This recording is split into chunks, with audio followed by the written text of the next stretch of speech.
Welcome back to the Let's Buy a Home podcast. I'm your host, first-time buyer mortgage advisor Dan Knott, and today we are joined by Cameron Smith, also known as Cazza Time. Cameron has just bought his first property and he's also going through quite a significant renovation. Cameron, welcome to the podcast. Thank you for having me. Please start by introducing yourself. So as you said, my name's Cameron, or Cazza Time on social media. I'm an ex-software engineer and cybersecurity consultant. And now I make videos on the internet talking about personal finance, saving money, investing here and there, and, just trying to make personal finance education more accessible, more understandable and jargon-free. That's a bit quick overview. Amazing, thank you. So, Cameron, the Let's Buy a Home Hall of Fame is a place where each of our guests placed an item that they couldn't live without as homeowners. It could be furniture, decor, a tool, a toy, or a gadget. What would you like to place into the Let's Buy a Home Hall of Fame? So recently, right, I was treated to a birthday present of a Dyson wireless vacuum cleaner, right? And never before in my life have I enjoyed vacuuming as much as I am now. Something about what wired vacuum cleaners, you've got to find a plug socket, you're wheeling it around the room, you've got to wheel it back in after you're done with vacuuming. But no, this wireless thing is just like an invention. It's changed my life forever. I'm vacuuming pretty much every day now. It's basically part of my daily routine, so I've got to add that to the Hall of Fame. I completely understand. So my Hoover at home, I believe it's a Shark, has lights on the front. I'm not quite sure why. I'm not sure if people are hoovering with no lights on. Vacuum in the night, yeah. but yeah, my partner seems to love it, so that'll do me. Okay, Cameron. So why was now the right time for you to buy a home? So probably for a few reasons, right? So probably the most significant one is I've been with my girlfriend for 8 years now. I met her at university, so we've been together a very long time. And ever since we've been together, we've been living in rented accommodation, whether that be student accommodation for 4 years, 4 different types of student accommodation as well. So we've had a real, breadth of experience there. And then 3 years renting in the private market as well.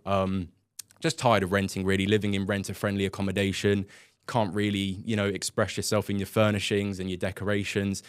As we've all seen renter-friendly accommodation, it's, straight out the box kind of stuff. And we just wanted a place that we could call our own, that we could decorate the way we wanted it to, and obviously, 8 years renting, that's a lot of money that you're spending on something that ultimately just goes into the pocket of other people, got no equity there, and just felt like kind of the right time to, have a little look on Rightmove and see what's out there. So as a financial educator yourself, you'll be well aware of the narrative online that I'm seeing more of than ever before, of don't buy a home, invest the money elsewhere for the long term. Where do you sit on that? Ooh, I'm kind of in the middle, to be honest, because I can see the arguments for and against buying your first home. And ultimately, it's going to come down to your personal preferences, right? I'm quite secure where I am at the moment, where I'm living, in the terms of being near to London, being near to friends and family. But I can understand why buying a home can be considered like cementing yourself in the ground a bit and maybe a bit of a commitment, especially if you're new to a relationship or single. It's not easy to get on the property ladder, so it is something you really have to think quite carefully about and deeply about as well. But for me, it felt like the right time. It felt like something that was gonna, it was a stepping stone. Whether that property ladder, concept exists anymore with prices shooting up as quick as they are, it just felt like it was the right stepping stone to have, really. And you've mentioned buying near London. Mm-hmm. How big of a discussion was location? Yeah, it was big. So we have no idea where we want to live. What they call a forever home. Don't know what our forever home will be, where it will be. Got a strong feeling it might not be in London, considering a average forever home probably is closer to the millions rather than what we paid for. But what we did know is that we liked the area. We liked the routes into London. We got routes out of London. So my girlfriend's from Nottingham, and you can go into London and up to Nottingham within 2 hours. That's how quickly you can get up there. It's got a lot of connections. So, and as I said, because we didn't really know where we wanted to live, it was best. All we knew that we liked where we were at the moment. So we kind of thought like, all right, well, let's have a little look around the area. And, I guess the right opportunity came, right place, right time. And we found the place that we thought was worth a go at. Amazing. When did you begin the process? When did you begin planning to buy your first home? Probably as soon as we left university, really. So we left in 2021 when we were 21 years old.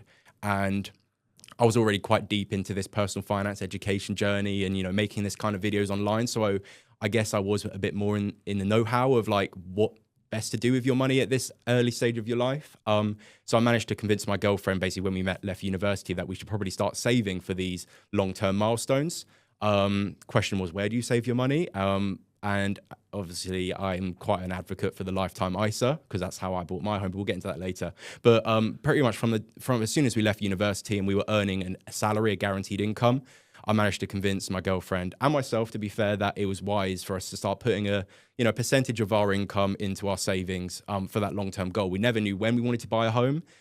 Just knew that one day, it's kind of like a rite of passage for a majority of humans in the UK that one day you might own a home. So made sense to start saving towards it. Yeah, I think myself and yourself are probably two of the people in the UK who have posted on social media about the lifetime ISA more than anybody else. So let's dive into that then. So how did you benefit from the lifetime ISA? So for context, a lifetime ISA is a type of savings account which allows you to save up to £4,000 per year, and the government will give you a 25% bonus on everything you save. So if you save the maximum 4,000, that's a free £1,000 on top of your savings. So, which obviously is a great boost towards your deposit. So took full advantage of that basically, or as much of an advantage as I could have at 21 years old when I started. So the way I used it is every month I would automatically transfer £200 into my lifetime ISA, and that would give me a £50 bonus, so £250 a month. Did that for 3 years, accumulated quite a bit of savings through that route. And obviously around the time of my purchase, which happened to be around April. So yeah, for context, every financial year you get a renewed £4,000 ISA limit. And so I was able to max out my lifetime ISA just before that 6th of April and just after, which allowed me to boost my savings even more towards the time of my purchase. And of course, I managed to convince Georgia to do that as well, which meant that we had 2 people contributing to our lifetime ISAs, which resulted in us accumulating quite a significant deposit. Amazing. I'm glad to hear that you have been able to benefit from the product. Some people aren't as lucky, as we are aware. To benefit from a lifetime ISA, it needs to be 12 months after you've made your first contribution into that account, and there is an upper limit of £450,000. Fingers crossed that's going to be changed at some point in the future. Well, yeah, that was something that we were keeping our eye on for when, around the time of the purchase was saying like, it would just be our luck, wouldn't it, that we've capped ourselves at that limit of £450,000. And, and then they just increase it to I think they said like, assuming the rate of property prices increase, it should be around that £600,000 mark limit, if I'm correct. But yeah, there's also the fact that you have to be 18 to 39 to open an account, and you can only contribute to the account up to 50 years old, I believe. So it's definitely not for everyone. And as I said, that £450,000 cap does, cap out a lot of people that might be looking in the market, especially in the south where we are right now. Yeah, 450 doesn't get you much, especially where we are right now in central London. Yeah, a question that I get asked as much as any other is, when are they going to increase the upper limit? Now, in my opinion, it's inevitable that they will increase it at some point. However, I work in mortgage advice and nobody's told me that they're changing it. No. So I wouldn't be too expectant. Okay, so your deposit is saved. What were the other major costs associated with buying a home that maybe surprised you on the journey? Yeah, so quite a few. So obviously on top of that deposit, which was a majority of our savings, there's quite a few that, not that I hadn't heard of, but I guess were a bit more expensive than I considered. So obviously before I was buying my home, I was doing a little bit of a budget breakdown and saying, how much money do I realistically need to have at the minimum in order to get this over the line? I think the internet still, I even checked this morning because I knew I was going to talk about this today. I think it still says on the internet that the average cost of a solicitor fees is around $850 to 1.5. So I was like, oh, beautiful, nice, lovely. Came to about 2.4 actually. So I was like, okay, yeah, that's a bit of a surprise. I tried shopping around. I looked as high as Blythe because I've got, George's family bought somewhere in Blythe recently or a while ago. And solicitor fees, they thought were a lot cheaper up there. Nope, for some reason, as soon as you're trying to buy in London, solicitor fees potentially double. So we had that. Mortgage arrangement fee was something I hadn't quite considered as well. So obviously, if you want to get access to like the best mortgage rates or, certain products offered by mortgage brokers, you have to pay an arrangement fee. and our arrangement fee was £1,000. I thought it was free to get a mortgage. I didn't realise you had to pay to get a mortgage to then pay the mortgage. So yeah, that was £1,000, and they gave us the option to either add that on top of the mortgage, which would have made it free technically, but we ended up paying it outright because actually, if you do the numbers, the interest on top of that £1,000 accumulates over time and compounds, and actually will end up costing a lot more than £1,000. So obviously, in a privileged position where I could have just paid that at the time, but something I had to consider as well. Trying to think what else came through. Trying to think if I missed anything. I think those are the two that like surprised me the most and cost the most for sure. Yeah, with solicitor fees, a lot of people may not realise that things that can impact the cost of your solicitor. Is there a gifted deposit? Are there any adults living at the property who are not named on the mortgage? Is it a leasehold property? All of these things can begin to increase the cost, essentially because there's more paperwork for the solicitor and they're going to charge you for the pleasure. So yeah, I've been following your journey on Instagram recently with your partner. I've been watching along as you've been completing the renovation, the highs and the lows and everything else that comes with it. Why did you choose to complete a renovation rather than buy a ready-made home? So there's a few reasons. So I think my biggest reason is that I love a good deal. I don't like the feeling of paying for the pleasure of somebody else having done something for you, especially having lived in places like rented accommodation where everything is done for you. It has to be done for you in order for you to rent it off them. But also, I can't justify ripping out a perfectly good kitchen just because I don't like the worktops or the cupboard doors or the tiles. Same with the bathroom, same with carpets. But ultimately, when someone's already renovated it for you, even if it's not to your liking or your taste, you're still going to have to pay for it. That will be factored into the cost of the property. So when I was looking for properties, even though you are, it's not free to take on a renovated property, it does cost you more down the line in other ways. It does mean that you had a blank slate, you potentially got a better deal. You can potentially, by renovating the property, by improving the kitchen, the bathroom, the painting, the plastering, the wires, everything, you can potentially increase the value of the property that you bought, which gains you equity, which is just a win-win basically. So we ended up, I really just wanted a home where I could make it my own, and I didn't feel like I was wasting money by ripping out perfectly good interiors for the sake of, a fresh carpet or something like that.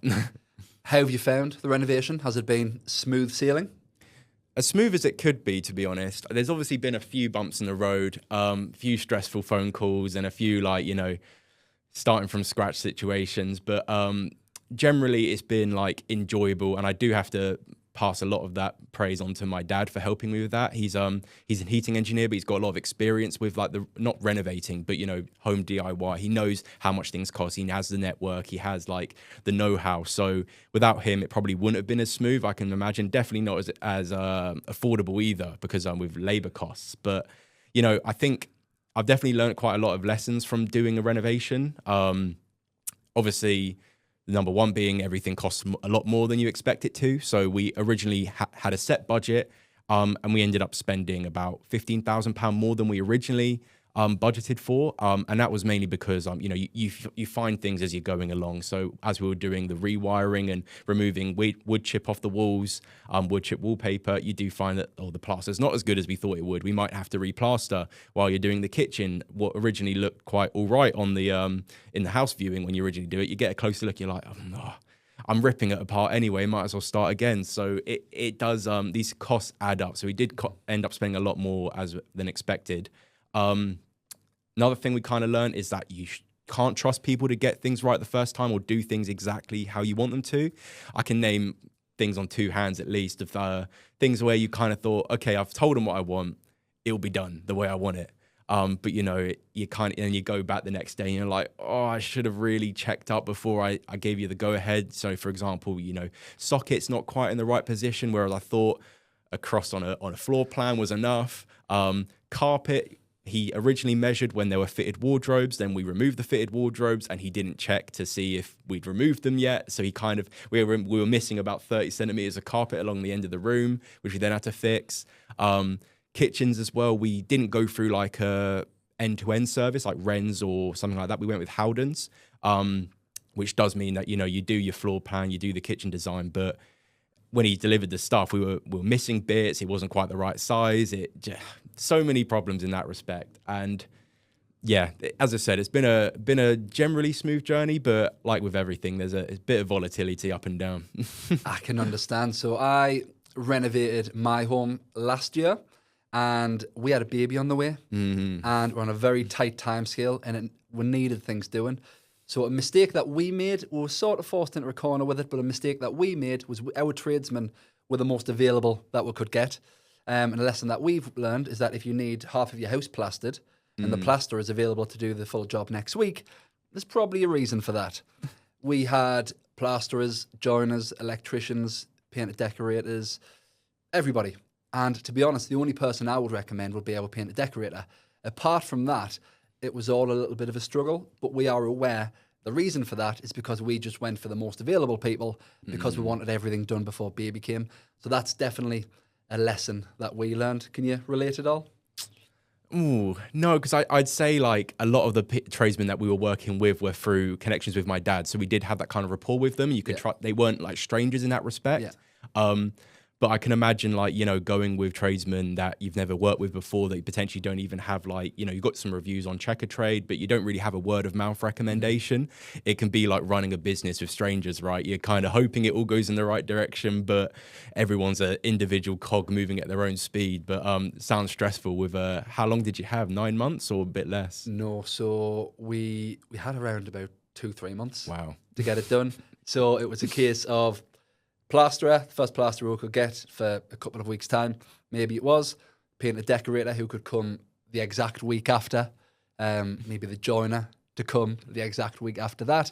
It was very rushed. I wouldn't recommend doing it that way, but I'm here to make those mistakes. Well, that's the issue. You can't just chuck them all in the house and expect them all to work together. They all want to work individually on their own. They want their own space, their own music, their own teas. You know, yeah, it's not that easy. Exactly. I've been on Instagram. I've seen yourself and Georgia both getting mucked into the process. How have you found that, as in working together and making decisions on designs, changes to the property?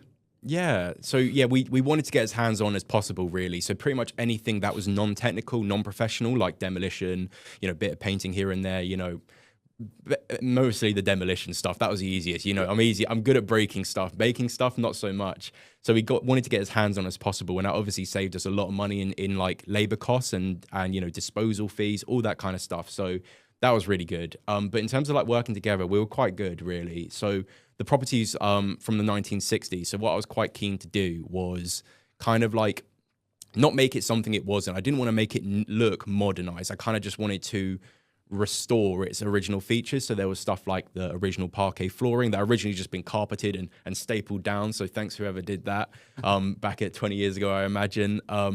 You know, I just kind of wanted to make it look like the property on the inside, similar to how it does on the outside. And we were both in agreement on that.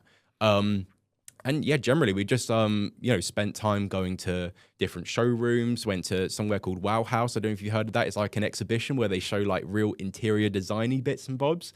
Very, very expensive. I wouldn't have gone there and bought my tiles, but it kind of gives you that inspiration of like the kind of styles you want to have. You should go. It's every single room of this exhibition is like designed by a different designer. This isn't a paid ad, but it's, it was good for like inspiration, but because you're there together, you're kind of realizing what you do and don't like together. But yeah, we work really well together. So I'd do it again. Good. Great to hear. How long has the process taken so far? Are we finished? Yeah, so we started, I think, in the summer last year. So coming up to a year ago, we started.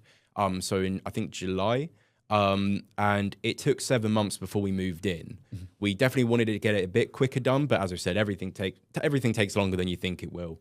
So luckily we weren't in a massive rush, but we've moved in now. We moved in back in February, but we're not completely done yet. I think I bet a lot of people listening, once you're living in a place, you kind of a lot of people listening would agree that once you're living in a place, you kind of like make do with bits. You go, oh, whatever, I'll do that one day. You never do it. One day becomes 10 days, becomes 100 days. Who knows how long you don't do bits and bobs for. But we're missing a couple of handles on doors. We've got one on the bathroom, but the rest of the doors are just swinging. You can't close those yet. They just you just push them closed and rest them. Bit of tiling in the kitchen to do. But apart from that, like, it's pretty much finished. It's comfortable. We want to make it a bit more homely with a bit, you know, pictures on the walls, mirrors on the walls. Shame to drill into our newly plastered walls and painted walls, but you know, we want to make this house a home, really, and it's pretty much. I reckon. I hope next week we might be finished. Very exciting. So, You mentioned there about pictures on the walls, mirrors on the walls, and I can completely relate. So when we got the keys to our property, when we completed the renovation of our property and we officially moved in, we ran out of steam. We also ran out of budget, but we ran out of steam. And our hallway, for example, big plans, mirror on the wall, radiator cover, family photos up the stairs.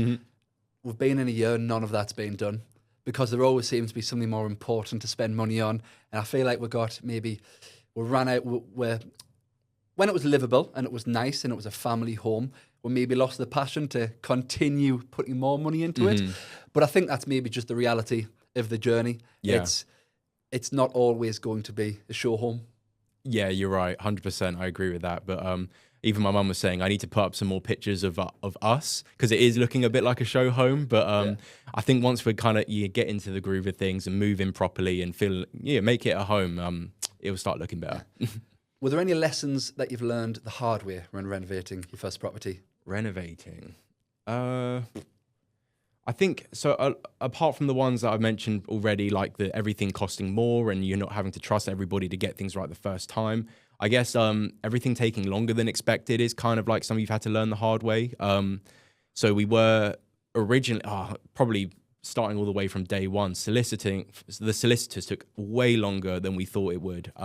We thought it couldn't be a more simple home purchase. It was no chain. It was it'd been empty for 2 years. The buyer wanted to sell it. We wanted to buy it. It should seem like a handshake conversation and you get the keys. Just wasn't that simple. I think the garage, it was an absolute nightmare. The garage attached to the property, not quite, it's it's detached from the property, not semi. Was on a separate title deed, which basically meant that the probate had been applied for the property, but not for the garage. So the garage technically wasn't owned by the people who were selling it. Absolute nightmare, because it was basically coming down to like if the property and the garage were on the same deed, then no one would mortgage against it because the garage was on a separate lease. It just meant all these hoops you had to jump through. And, the worst thing with solicitors, they only communicate by email. They don't just pick up the phone and make a phone call and get things done. It ended up we thought the whole process would be done in about a month and we could start renovating. But it ended up taking about 6 months to actually get the legal fees through. And during that time we were renting and we weren't planning to, renew our tenancy in September, but the plan was that we would continue renting, renovate the property, and then the two would coincide, and we would finish renovating and finish renting at the same time. We just move across the road basically, but it didn't happen. So everything took way longer than expected, and it meant that we were living in like temporary accommodation while we renovated the place up. And as I said, lesson learned. Everything takes way longer than expected. Don't expect anything to go right the way you think it will. The home isn't the problem. It's the solicitors is something I hear a lot. Yeah. The UK system of buying a home is surely flawed because it can take so long and it seems to be so complex. And the communication between each of the different parties is a little bit all over the place.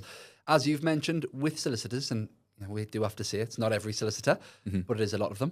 The communication seems to be the issue in my experience in terms of, I work with solicitors every day, and sometimes I'll receive automated emails back stating we will reply within 7 days.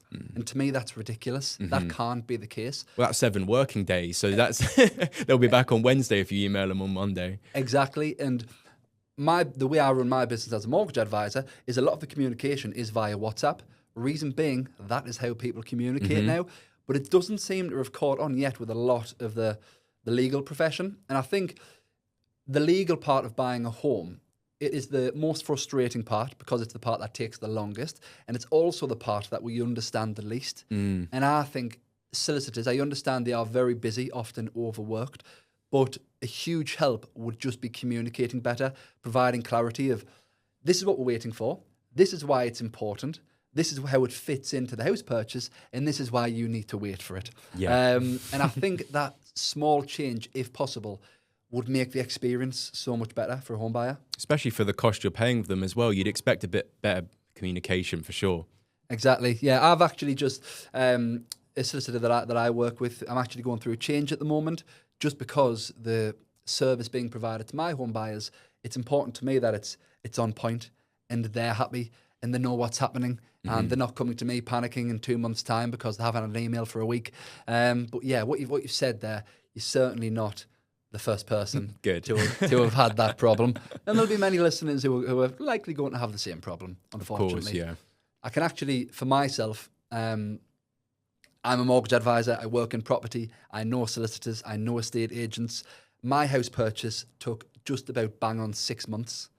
My mortgage offer was days away from expiring just because the legal side of things took so long. Yeah. So I can relate. It was excruciating.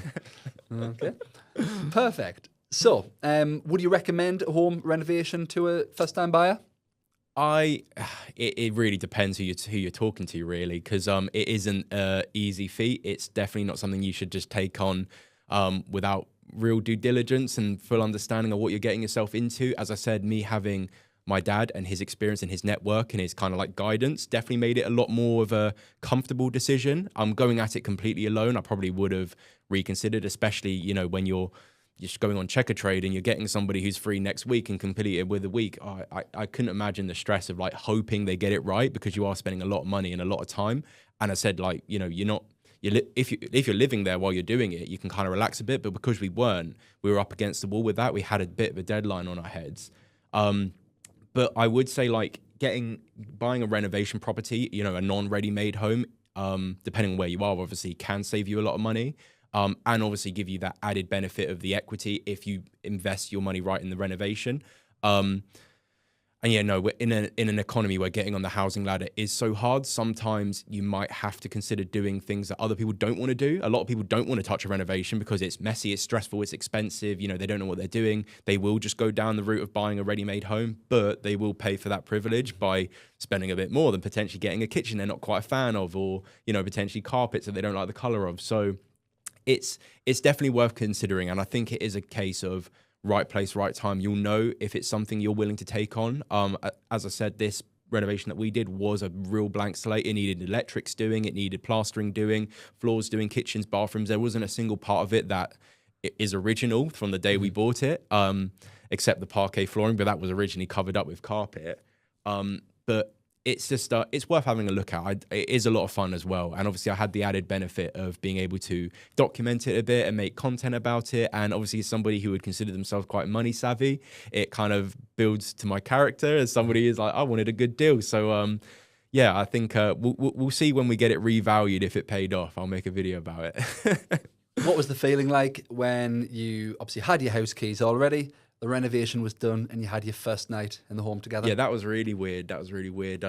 Yeah, laying in the bedroom that was originally bright pink and, you know, wood chip with green carpet. It was a horror show in there originally. No offense to the original owners, but it was very weird and kind of like, yeah, it was a strange feeling to be relaxing and, you know, chilling in a place that was originally a place full of chaos and mess and dust and dirt and loud noises and horrible smells like paint stripper and whatnot. It was strange to be laying there and be like, it's done. I'm relaxing. I'm going to sleep in a place that, you know, I was originally sweating my arse off, like scraping wood chip off the walls. So yeah, it was a really strange feeling, but it was a real, like, we felt like it was a successful feeling as well. We kind of been like, we've done it. It's done. Again, thank you to my dad. Thank you to Cameron's dad. Yeah. Yeah. That's obviously you've been on quite the journey. I know it's still ongoing, and there may be more renovations in the future. We are both financial content creators, so we'll dial it back a little bit to talk a little bit about the property market and where that sits. How do you see the opportunity of buying your first home changing as the years progress over the next 5 or 10 years for potential home buyers? Hopefully it will improve. Obviously the government is doing a lot of action to try and increase the supply of homes. You know, I've been through a lot of areas now where there are originally blank fields of acres and acres of fields, and now there's towns here. So they are, you know, having spoken to the likes of Rachel Reeves, you know, they are trying to increase the supply of homes, which hopefully, you know, it may not necessarily decrease the prices of homes as a whole, but increasing the supply and, you know, the introduction of different home buying schemes and things like the lifetime ISA, which hopefully they'll improve the thresholds on. These are all factors that are going to help first-time buyers getting on the ladder. But I do think like we are in the state that I guess the housing market is no one's going to come and save you. No one's going to give you a home. No one's going to make it easy for you. And you do really have to be, take your own initiative of a lot of things, be researching these savings products, be finding these, speaking to somebody yourself to get this kind of like, not necessarily advice, but guidance on where to look and how to improve their chances of getting on the property ladder. I think, isn't it now the average first time buyer is around 32, 34 years old? Probably going to get older and older as we go on. So if you want to, and that's just an average, so obviously that's going to be skewed by people that are buying later in life, people that are buying really young in life, and it's all going to be dependent on incomes, family situations, bank of mum and dad, stuff like that. There are so many factors, which means that nobody is on equal stead here.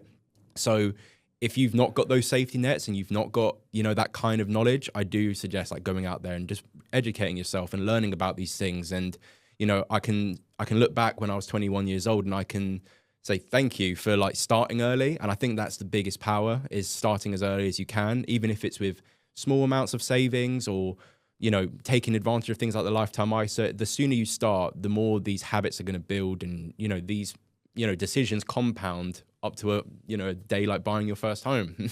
Yeah, nobody is going to save you, and everybody's circumstances are different. Sometimes we may feel frustrated that friends have gifted deposits, or friends have walked into a highly paid job, or whatever it might be. It's important that you start the process of buying your first home as early as possible. Now, let's say you're in your early 20s. Naturally, it might not be top of the agenda. You may want to travel. You may want to relocate. You may want to go on nights out, eat nice food, spend your money. That's fine. But you should always have one eye on buying a home at some point, if it is your goal, whether that is opening a lifetime ISA, making sure you're looking after your level of debt, making sure you're not making a mess of your credit history when it's not necessary. Because one day, for most of us, it seems, we are going to want to buy a home. And yeah, you want to make sure that you've got as solid a footing as possible, because it is going to be hard. As well as that, seek advice. It's never too early to have a conversation and just say, look, I'm looking to buy a home in a few years. I don't really know how it works. This is my income at the moment. This is my level of debt at the moment. Where does that leave me? Am I going to be able to achieve the goal if I stay as I am? Or do I need to sort the credit report out? And yeah, I think it's important to have an awareness, if nothing else. And I think it's also important to acknowledge that no one really knows what they're doing. No one has a 10-year plan, 5-year plan. They don't have roadmaps ahead of them. It's just about, giving yourself the tools and the knowledge and, the resources just to kind of know what's going on and how things work. So, when I spoke to my mortgage broker, it was the first time I've ever spoken about buying a home. I had no idea. I basically just said, I'm calling you, you tell me what to do. And no one knows what they're doing. It's just about getting started and, educating yourself. I think that's the most powerful thing you can do. Yeah, that's interesting. My home buyers opened so many initial mortgage appointments with Dan, I don't have a clue what I'm doing. Can you help? So if that is you and that's your worry, that's normal. Everybody feels the same. That's why you have experts, whether it is mortgage advisors, solicitors, estate agents. Utilize them as early as possible. Well, Cameron, thank you very much. One final question. What does home mean to you? Ooh, for me, so I'm a bit of a, not control freak, I think that's a bit extreme, but I'm a man who likes to have control of things and outcomes and the way things are. So for me, my home is the one place where you can have that. You can decide how things look, how things smell, how things sound, the feeling of a place. You come to a place like London, it's chaos, there's rubbish, there's cars, there's pollution, it's full of noises. So I like to come home and just be like, relax. This is all the way I want things to be. There's nothing here that's out of my control, realistically. So that's what home means to me. A place where I can chill, relax, have control, and just do what I want to do, how I want to do it. Amazing, Cameron. Well, thank you very much for appearing on the Let's Buy a Home podcast. Thank you. I've no doubt this conversation will provide great value to a lot of our listeners. Hope so. Where can our listeners find you? So I'm on Instagram at Cazza, so CAZZA_time. That's my Instagram. And on TikTok, I'm Cazza Time without the underscore. Those are my main spots. Amazing. Well, thank you very much for listening, and we'll be back next week.